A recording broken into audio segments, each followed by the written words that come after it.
Hey guys, what's up? It's your boy Minefields back here with your guitar interpretations, and today we're doing Minefields by Fouszia and John Legend. Alright, and for this song we're using basic chords, guys. Just make sure your guitars are started tuning and put your cap on fret number 4. Alright, so the first chord is an F.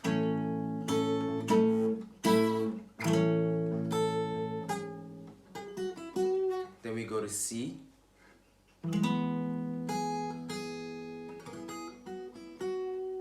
And then we go to, no, it's F, and then G, A minor, G again, and then C,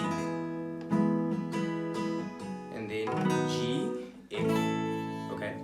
So before we transition to another chord, we're gonna use a G. So it's F, and then G, A minor, and then G, C, and then G again, F, right?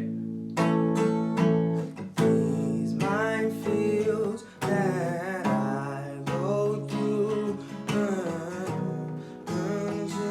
be close to you. Okay, now if you're not familiar with the way I hold these chords, you can check out my chord video. It is a detailed illustration on the chords, so you can, and then you can come back to this video for your interpretations. Otherwise, that's it for this song, guys. Let me know if there's any other new songs that I need to do for y'all. Subscribe to the channel, leave a like, and share the video if it helped you. Peace.